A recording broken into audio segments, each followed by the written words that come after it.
ओम शांति 26/4/2024 प्रातः मुरली। ओम शांति। बाप दादा मधुबन। बाबा आज कह रहे हैं, मीठे बच्चे, शरीर निर्वाह अर्थ कर्म करते हुए बेहद की उन्नति करो। जितना अच्छी रीति बेहद की पढ़ाई पढ़ेंगे उतनी उन्नति होगी। मीठे बच्चे, शरीर निर्वाह अर्थ कर्म करते हुए बेहद की उन्नति करो। जितना अच्छी रीति बेहद की पढ़ाई पढ़ेंगे उतनी उन्नति होगी। प्रश्न, तुम बच्चे जो बेहद की पढ़ाई पढ़ रहे हो, इसमें सबसे ऊंच डिफ़िकल्ट सब्जेक्ट कौन सी है? उत्तर, इस पढ़ाई में सबसे ऊंची सब्जेक्ट है भाई भाई की दृष्टि पक्की करना। बाप ने ज्ञान का जो तीसरा नेत्र दिया है, उस नेत्र से आत्मा भाई भाई को देखो। जरा भी आंखें धोखा न दे। किसी भी देहधारी के नाम रूप में बुद्धि न जाए। बुद्धि में जरा भी विकारी छी संकल्प न चले। यह है मेहनत। इस सब्जेक्ट में पास होने वाले विश्व का मालिक बन जाएंगे। ओम शांति। बेहद का बाप बैठ बेहद के बच्चों को समझाते हैं। हर एक बात एक हद की होती है, दूसरी बेहद की भी होती है। इतना समय तुम हद में थे, अब बेहद में हो। तुम्हारी पढ़ाई भी बेहद की है। बेहद की बादशाही के लिए पढ़ाई है। इससे बड़ी पढ़ाई कोई होती नहीं। कौन पढ़ाते हैं? बेहद का बाप भगवान। शरीर निर्वाह अर्थ भी सब कुछ करना है, फिर अपनी उन्नति के लिए भी कुछ करना होता है। बहुत लोग नौकरी करते भी उन्नति के लिए पढ़ते रहते हैं। वहाँ है हद की उन्नति, यहाँ है बेहद बाप के पास बेहद की उन्नति। बाप कहते हैं हद की और बेहद की दोनों उन्नति करो। बुद्धि से समझते हो हमको बेहद की सच्ची कमाई अब करनी है। यहाँ तो सब कुछ मिट्टी में मिल जाना है।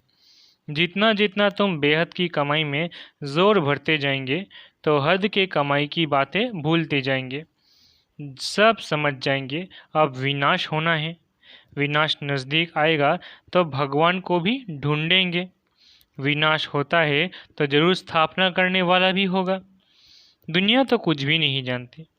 तुम प्रजापिता ब्रह्मा कुमार कुमारियाँ भी नंबरवार पुरुषार्थ अनुसार पढ़ाई पढ़ रहे हो। हॉस्टल में वो स्टूडेंट रहते हैं जो पढ़ते हैं, परंतु ये हॉस्टल तो न्यारी है। इस हॉस्टल में तो कई ऐसे ही रहते हैं जो शुरू में चले आए वो रह गए, ऐसे ही आ गए, वैरायटी आ गए। ऐसे नहीं सब अच्छे आए। छोटे छोटे बच्चे भी तुम ले आए। तुम बच्चों को भी संभालते थे, फिर उनमें कितने चले गए। बगीचे में फूल भी देखो, पक्षी भी देखो, कैसे टिकलू टिकलू करते हैं। ये मनुष्य सृष्टि भी इस समय ऐसे है। हमारे में कोई सभ्यता नहीं थी। सभ्यता वालों की महिमा गाते थे, कहते थे हम निर्गुण हारे में कोई गुण नहीं। भल कितने भी बड़े आदमी आते हैं, फील करते हैं कि हम रचयिता बाप और रचना के आदि मध्यांत को नहीं जानते हैं। फिर वो किस काम के? तुम भी कुछ काम के नहीं थे। अब तुम समझते हो बाप की कमाल है।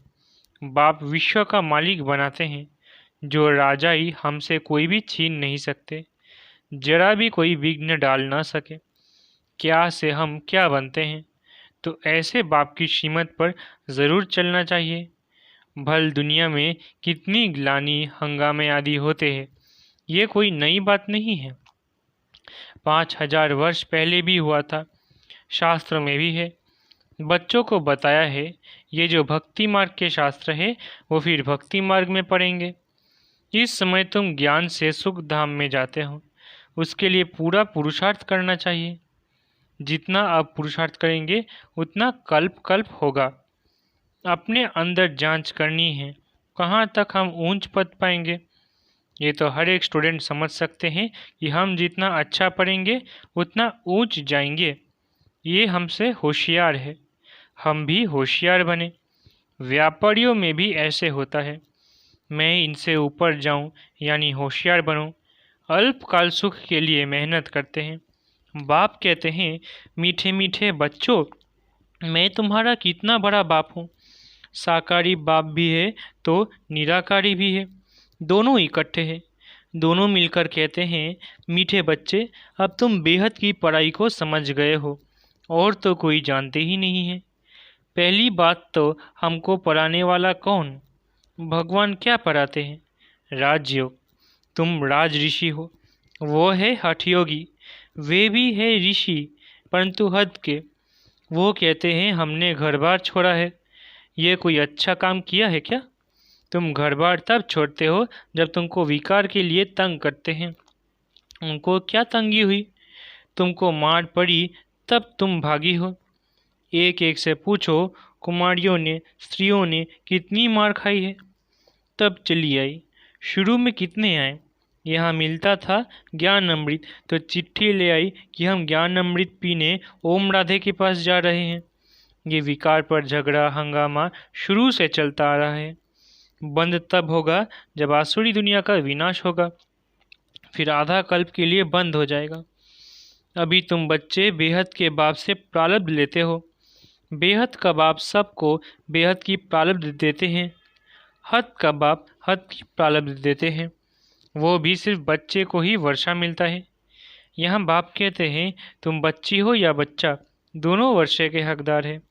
उस लौकिक बाप के पास भेद रहता है, सिर्फ बच्चे को वारिस बनाते हैं। स्त्री को हाफ पार्टनर कहते हैं, परंतु उनको भी हिस्सा देते नहीं हैं, बच्चा ही संभाल लेते हैं। बाप का बच्चों में मोह रहता है। ये बाप तो कायदे सभी बच्चों आत्मा को वर्षा देते हैं। यहाँ बच्चे व बच्ची के भेद का मालूम ही नहीं है। तुम कितने सुख का वर्षा बेहद के बाप से लेते हो, फिर भी पूरा पढ़ते नहीं, पढ़ाई को छोड़ देते हैं। बच्चियाँ लिखती है, बाबा फलाने ने ब्लड से लिख कर दिया है, अब नहीं आता है।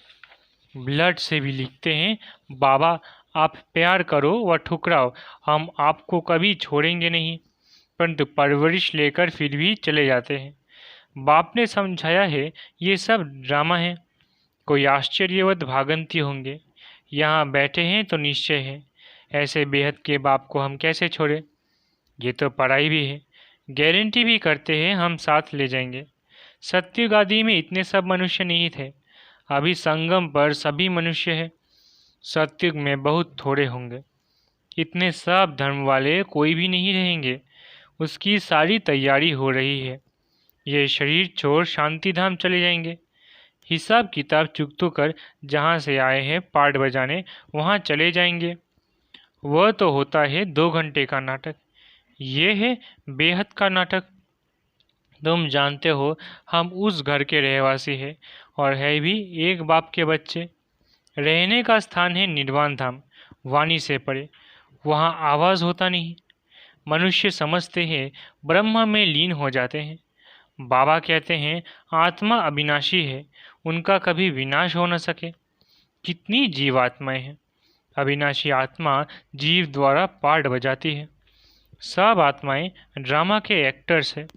रहने का स्थान ब्रह्मांड वो घर है। आत्मा अंडे मिसल दिखाई पड़ती है, वहाँ ब्रह्मांड में उनके रहने का स्थान है। हर एक बात को अच्छी रीति समझना है। नहीं समझते हैं तो आगे चलकर आप ही समझ जाएंगे। अगर सुनते ही रहेंगे तो छोड़ देंगे तो फिर कुछ भी समझ नहीं सकेंगे। तुम बच्चे जानते हो यह पुरानी दुनिया खत्म हो, नई दुनिया स्थापन होती है। बाप कहते हैं कल तुम विश्व के मालिक थे, अब फिर तुम विश्व के मालिक बनने आए हो। गीत भी है ना, बाबा हमको ऐसा मालिक बनाते हैं जो कोई हमसे छीन न सके। आकाश जमीन आदि पर हमारा कब्जा अधिकार रहता है। इस दुनिया में देखो क्या क्या है, सब है मतलब के साथ ही। वहाँ तो ऐसे नहीं होगा जैसे लौकिक बाप बच्चों को कहते हैं ये धन माल सब कुछ तुमको देकर जाते हैं, इनको अच्छी रीति संभालना। बेहद का बाप भी कहते हैं तुमको धन माल सब कुछ देते हैं, तुमने हमको बुलाया है पावन दुनिया में ले चलो तो ज़रूर पावन बनाकर विश्व का मालिक बनाऊंगा। बाप कितना युक्ति से समझाते हैं। इसका नाम ही है सहज ज्ञान और योग। सेकंड की बात है, सेकंड में मुक्ति जीवन मुक्ति। तुम अब कितना दूरादेशी बुद्धि हो गए हो। यही चिंतन होता रहे कि हम बेहद के बाप द्वारा पढ़ रहे हैं, हम अपने लिए राज्य स्थापन कर रहे हैं, तो उसमें हम मूंज पद क्यों ना पाए, कम क्यों पाए। राजधानी स्थापन होती है, उसमें भी मर्तबे होंगे ना, दास दासियाँ ढेर होंगे, वो भी बहुत सुख पाते हैं। साथ में महलों में रहेंगे, बच्चों आदि को संभालते होंगे, कितना सुखी होंगे।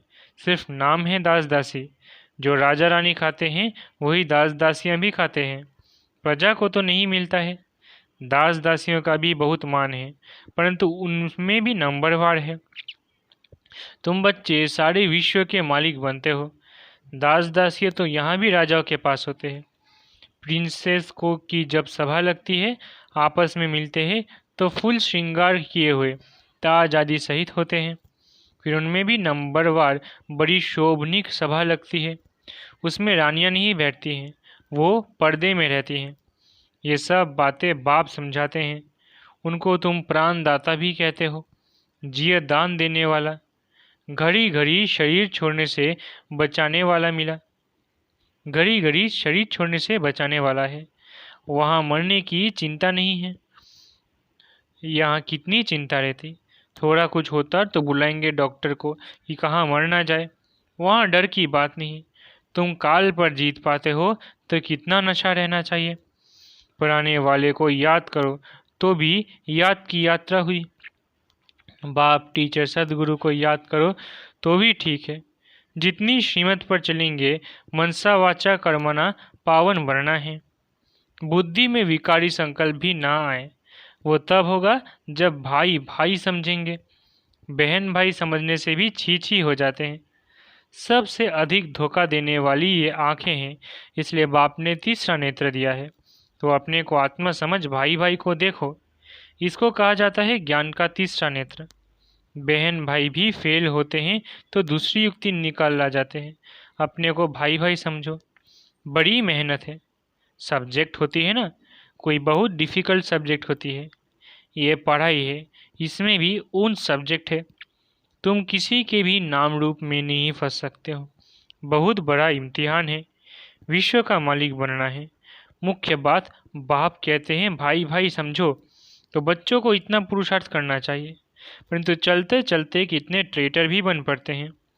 यहाँ भी ऐसे होता है, अच्छे अच्छे बच्चों को माया अपना बना देती है। तब बाप कहते हैं मुझे फारकती भी दे देते हैं, डाइवोर्स भी देते हैं। फारकती बच्चे और बाप की होती है, और डाइवोर्स स्त्री और पत्नी का होता है, स्त्री और पति का होता है। बाप कहते हैं हमको दोनों मिलते हैं। अच्छी अच्छी बच्चियां भी डाइवोर्स दे जाकर रावण की बन जाती हैं। वंडरफुल है ना, माया क्या नहीं कर देती। बाप कहते हैं माया बड़ी कड़ी है, गायन है गज को ग्राह ने खाया।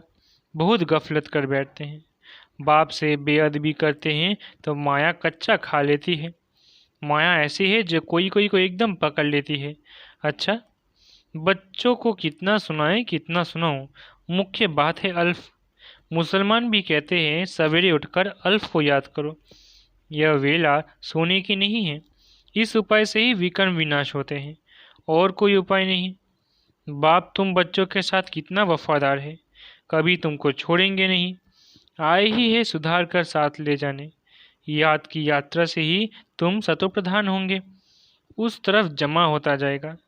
बाप कहते हैं अपना चौपड़ा रखो, कितना याद करते हैं, कितनी सर्विस करते हैं। व्यापारी लोग घाटा देखते हैं तो खबरदार रहते हैं, घाटा नहीं डालना चाहिए, कल्पांतर का घाटा पड़ जाता है। अच्छा, मीठे मीठे सिकिलधे बच्चों प्रति माता पिता बाप दादा का याद प्यारा गुड मॉर्निंग। रूहानी बाप की रूहानी बच्चों को नमस्ते। हम रूहानी बच्चों की रूहानी माता पिता बाप दादा को याद प्यार गुड मॉर्निंग और नमस्ते नमस्ते नमस्ते। शुक्रिया बाबा। धारणा के लिए मुख्य सार, पहला, मनसा वाचा कर्मणा पावन बनना है। बुद्धि में विकारी संकल्प भी ना आए, इसके लिए आत्मा भाई भाई हूँ ये अभ्यास करना है। किसी के नाम रूप में नहीं फंसना है। दूसरा, जैसे बाप वफादार है, बच्चों को सुधार कर साथ ले जाते हैं, ऐसे वफादार रहना है। कभी भी फारकती या डाइवोर्स नहीं देना है। वरदान, सदा हल्के बन, बाप के नयनों में समाने वाले सहज योगी भव। सदा हल्के बन, बाप के नयनों में समाने वाले सहज योगी भव। संगम युग पर जो खुशियों की खान मिलती है वो और किसी युग में नहीं मिल सकती। इस समय बाप और बच्चों का मिलन है, वर्षा है, वरदान है। वर्षा अथवा वरदान दोनों में मेहनत नहीं होती, इसलिए आपका टाइटल है ही सहज योगी। बाप दादा बच्चों की मेहनत देख नहीं सकते। कहते हैं बच्चे अपने सब बोझ बाप को देकर खुद हल्के हो जाओ। इतने हल्के बनो जो बाप अपने नैनों पर बिठाकर साथ ले जाए। बाप से स्नेह की निशानी है सदा हल्के बन, बाप की नज़रों में समा जाना। स्लोगन, निगेटिव सोचने का रास्ता बंद कर दो तो सफलता स्वरूप बन जाएंगे। स्लोगन, निगेटिव सोचना बंद कर दो तो सफलता स्वरूप बन जाएंगे। अच्छा, ओम शांति। शुक्रिया बाबा।